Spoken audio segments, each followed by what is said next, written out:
মোর আজ মিটিং, আমার একটা মিটিং আছে। তো হয়তো আমি পুরো আধ ঘন্টা ক্লাস দিতে পারবো না। 20 মিনিট মতন পাঠ করে মুখে চলে যেতে হবে। হরে কৃষ্ণ মহারাজ, আপনার শ্রীচরণে প্রণাম। বলছি মহারাজ, আমার একটা জিজ্ঞাসা ছিল। হুম। হরে কৃষ্ণ মহারাজ, শোনা যাচ্ছে? কি ছিল বলো? বলছি মহারাজ, এই যে তিন প্রকারের যে ভক্ত, প্রথম শ্রেণীর ভক্ত হচ্ছে যে সে ভগবানের প্রতি তার বিশ্বাস আছে, কিন্তু তার স্বাস্থ্য জ্ঞান নেই। আর দ্বিতীয় শ্রেণীর ভক্ত হচ্ছে ভগবানের প্রতি বিশ্বাস আছে, স্বাস্থ্য জ্ঞান জানে, কিন্তু অন্যকে বোঝাতে পারে না। আর তৃতীয় শ্রেণীর ভক্ত হচ্ছে মহারাজ, ভগবানকে জানে, স্বাস্থ্য জ্ঞান আছে, আর অন্যকেও বোঝাতে পারে। এটা কি ঠিক বুঝেছি মহারাজ? হরে কৃষ্ণ হরে। তো এই যে তিন প্রকার ভক্তের বিভিন্ন ব্যাখ্যা রয়েছে, আমি সংক্ষেপে একটু বলে দিই। এক জায়গায় বলা আছে, মহাপ্রভু বলছেন কুলিন গ্রামবাসীদেরকে, যে মহাপ্রভু যা বলেছেন 3 বছর ওরা যখন গিয়েছে, প্রতি বছর এক একটা কথা বলছেন, যে ভক্ত যে একবার হরিনাম করে, যার মুখে একবার হরিনাম শুনবে সে ভক্ত। তারপর বলছেন যে সবসময় হরিনাম করে সে এক রকমের ভক্ত। তারপরে বলছেন যাকে দেখলে মানুষের হরিনাম করে সে হচ্ছে ভক্ত। এই কনিষ্ঠ, মধ্যম আর উত্তম ভক্ত। তারপর বর্ণনা হচ্ছে যে কনিষ্ঠ ভক্তকে না ভগবানকে মানে, কিন্তু কোন ভক্তকে মানে না। ভগবানকে শুধু মন্দিরে মানে। আর মধ্যম ভক্ত হচ্ছে ভগবানকে মানে, ভক্ত মানে,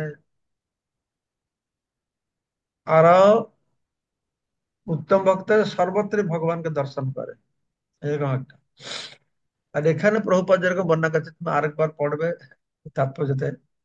তো যারা ভক্ত সাধু সঙ্গ করছে কিন্তু শাস্ত্র শাস্ত্র বেশি, একরকম আর এক রকম ছিল, সে ভক্ত বিশ্ব কামনা বাসনা নিয়ে তা আছে, সেও একরকম ভক্ত, কিন্তু শাস্ত্র তো জানে না ততটা। আরেকজন হচ্ছে সে শাস্ত্র জানে, ভক্তি করছে, কিন্তু অপরকে বোঝাতে পারে না। আর প্রথম শ্রেণীর ভক্ত হচ্ছে শাস্ত্র জানে, অপরকে ভালো করে বোঝাতে পারে। এইরকম একটু বললাম, পরে আমরা আরো ভালো করে বর্ণনা শ্রবণ করবো। ঠিক আছে? হরে কৃষ্ণ মহারাজ, আপনার শ্রীচরণে প্রণাম মহারাজ। হরে বল।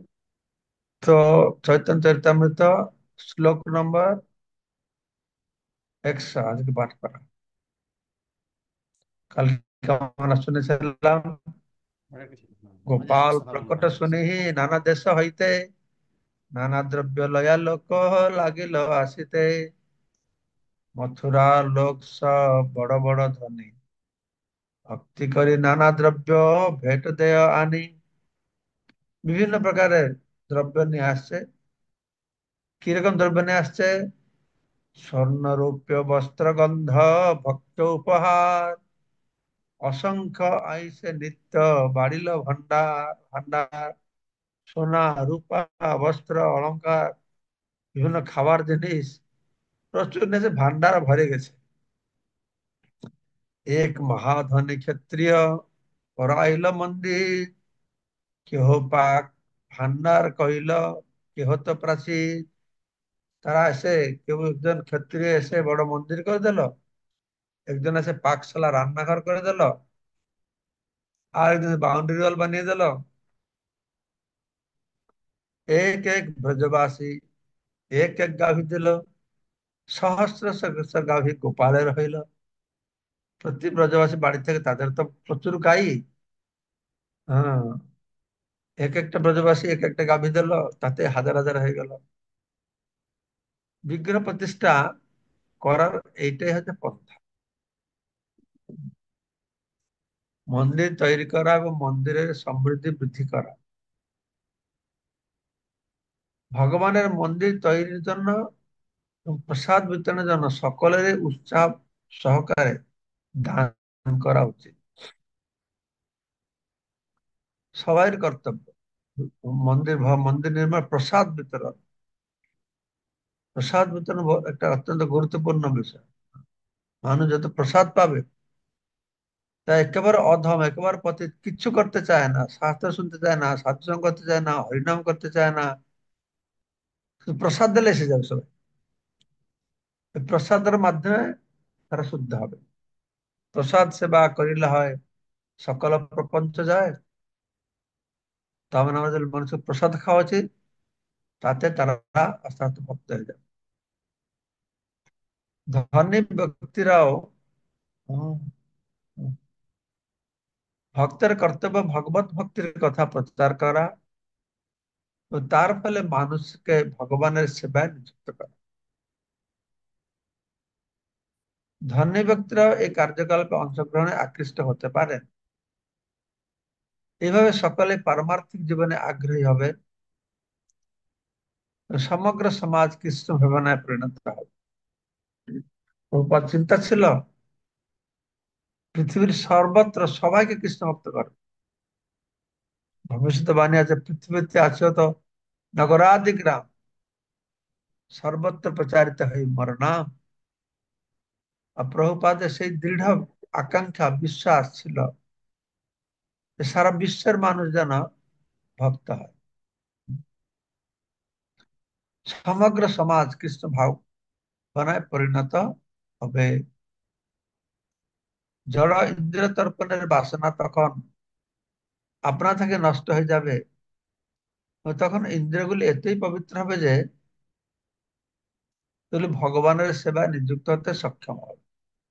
জড় বাসনা থেকে মুক্ত হবে, ইন্দ্রিয় শুদ্ধ পবিত্র হবে, ভগবত ভক্তিতে সেবায় সে যুক্ত হওয়ার ক্ষমতা লাভ করে। এইটা হচ্ছে ভক্তি। ঋষিকেন ঋষিকেশ সেবনং ভক্তির উচ্চতে। ভক্তি কাকে বলে? ঋষিক মানে ইন্দ্রিয়, ঋষিকেশ মানে ইন্দ্রিয়ের ঈশ্বর, নিয়ন্ত্রণ করতে হবে প্রভু। ঋষিকেশ, তাকে কি করতে হবে? ঋষিকেন, ঋষিকেশ ঋষিকেন। ঋষিক মানে ইন্দ্রিয়, ঋষিকেন মানে ইন্দ্রিয়ের দ্বারা। সেবনম ভক্তি উচ্চতে, ইন্দ্রিয়ের দ্বারা, ইন্দ্রিয়ের মালিক ঋষিকেশের সেবা করাটাকে বলা হচ্ছে ভক্তি। সর্ব উপাধি বিনির্মুক্তং তৎপরিচালনম। সমস্ত উপাधि मुक्त है, ज्ञान कर्मादि अनावृतम। हाँ, ज्ञान कर्म अनावृत है।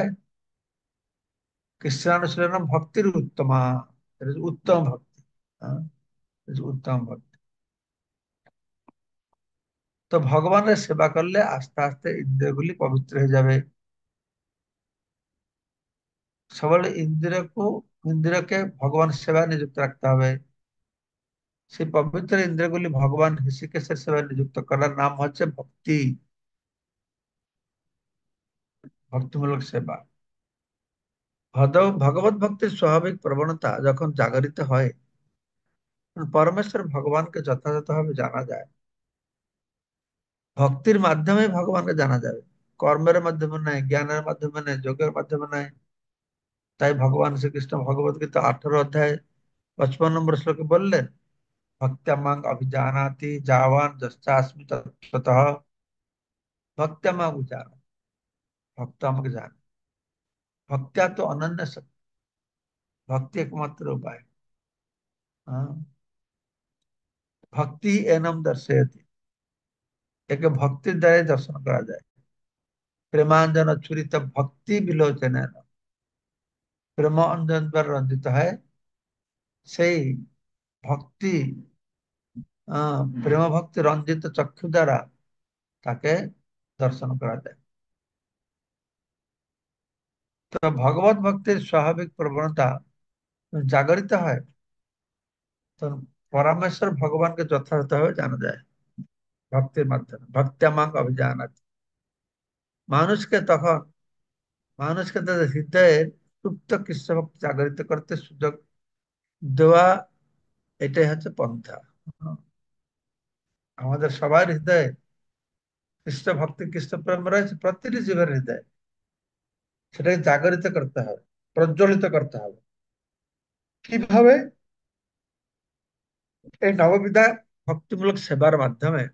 হ্যাঁ, এইভাবে মানুষ তাদের জীবন সর্বতভাবে সর্বাঙ্গ সুন্দর করে গড়ে তুলতে পারে। গৌড় হইতে আইলা দুহি বৈরাগী ব্রাহ্মণ, পুরী গোসাই রাখিল তারে করিয়া যতন। তো সেবা পূজা করার জন্য বেঙ্গল থেকে দুজন বৈরাগী ব্রাহ্মণ সেখানে উপস্থিত হয়েছিলেন, তাদেরকে দিয়ে সেবা পূজার দায়িত্ব নিলেন। সেই দুই শিষ্য করি সেবা সমর্পিল, রাজ সেবা হয় পুরীর আনন্দ বঢ়িল। তো মাধবেন্দ্র পুরীর সঙ্গে সঙ্গে দীক্ষাদান দিয়ে দিল, শিষ্য করে দিল। জানা নাই শোনা নাই, কোথা থেকে আসলো, 6 মাস বিভক্তি ট্রেনিং নেয় না, কি করে ষোলমালা জপ করে কিনা কিছু নাই, সঙ্গে সঙ্গে দিয়ে দিল। তো যোগ্য ভক্তি তারা বুঝতে পারে, যারা শুদ্ধ ভক্ত যোগ্য ভক্তিকে বুঝতে পারে। আগে এরকমই ছিল, পূজা করবে ঠিক আছে ভাই, তুমি দীক্ষা নাও, পূজা করো। অত ছিল না, পরীক্ষা টরীক্ষা নিরীক্ষা তো ছিল না। আগে এরকম দিয়ে দিত। তো এরকম তার দীক্ষা দিয়ে সে দুজনকে ওদের সেবা পূজার ভার দিয়েছে। এইভাবে মহা আড়ম্বরের ভগবানের সেবা হতে লাগলো। তারপরে মাধবেন্দ্র পুরী অত্যন্ত আনন্দিত হলেন।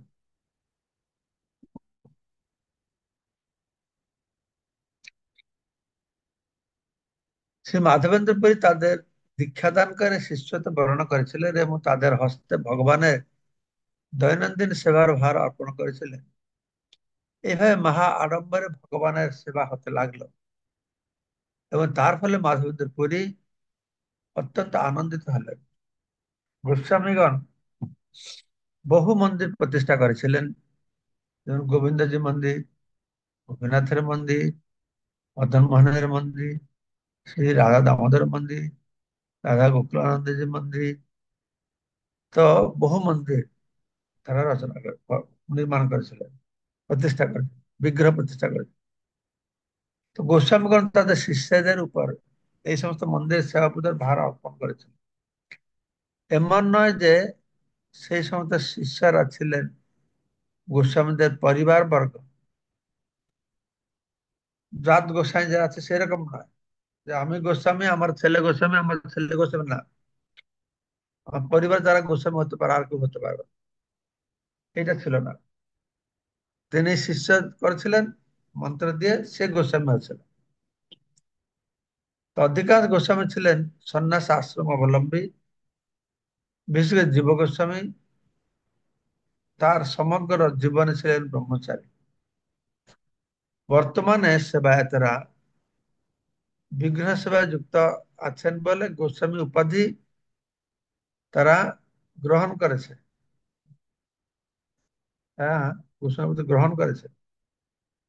এখন সেবায়েতরা বংশানুক্রমে মন্দিরের মালিকানা দখল করে বসে আছে, কিন্তু এই মন্দিরগুলো প্রকৃতপক্ষে এই সমস্ত সেবায়েতদের সম্পত্তি নয়। জাত গোসাই গোস্বামী প্রভুপাদ বলছেন যে ডাক্তারের ছেলে ডাক্তার হওয়ার সুযোগ আছে, কিন্তু ডাক্তারি পড়তে হবে। যদি ডাক্তারি না জানে সে ডাক্তার ছেলে বলে ডাক্তার হবে তা নয়। গোস্বামীর ছেলে গোস্বামী হওয়ার বড় সুযোগ রয়েছে, কিন্তু যদি গোস্বামী জ্ঞান অর্জন না কিছু না হয়, তাকে গোস্বামী পদবাচ্য করলে কি করে হবে? এই মত বছর দুই করিল সেবন, একদিন পুরী গোসাই দেখিল স্বপন। 2 বছর হয়ে গেল, তো মাধবেন্দ্র স্বপ্ন দেখেছে। গোপাল কহে পুরী আমার, তাপ নাহি যায়, মলে যে চন্দন লেপ তবে সে জোড়ায়। মাধবেন্দ্রকে বললেন, গোপাল, যে আমার শরীর তাপ জোড়াচ্ছে না, তো মলয় প্রদেশ চন্দন নিয়ে আসো, আমার অঙ্গে লেপন করো, তাহলে আমার কি হবে না, তাপ চলে যাবে। ঠিক আছে, এটা কালকে পড়বো। আজকে আমাকে এক্ষুনি মিটিং এ চলে যেতে হবে, প্রশ্ন উত্তর হবে না, কালকে প্রশ্ন উত্তর করবো যদি কিছু থাকে। এইখানে রহিল গ্রন্থ মৃতলহরি, ভজন বলিয়া সবে বলল হরি হরি। সবাইকে অশেষ ধন্যবাদ। বাঞ্ছা কল্পতরুভশ্চ কৃপা সিন্ধুভ্যেব চ পতিতানাং পতিতানাং পাবনেভ্যো বৈষ্ণবেভ্যো পতিতানাং নমো সর্বপ্রথম চক্রবর্তী হরি হরি। পতিতানাং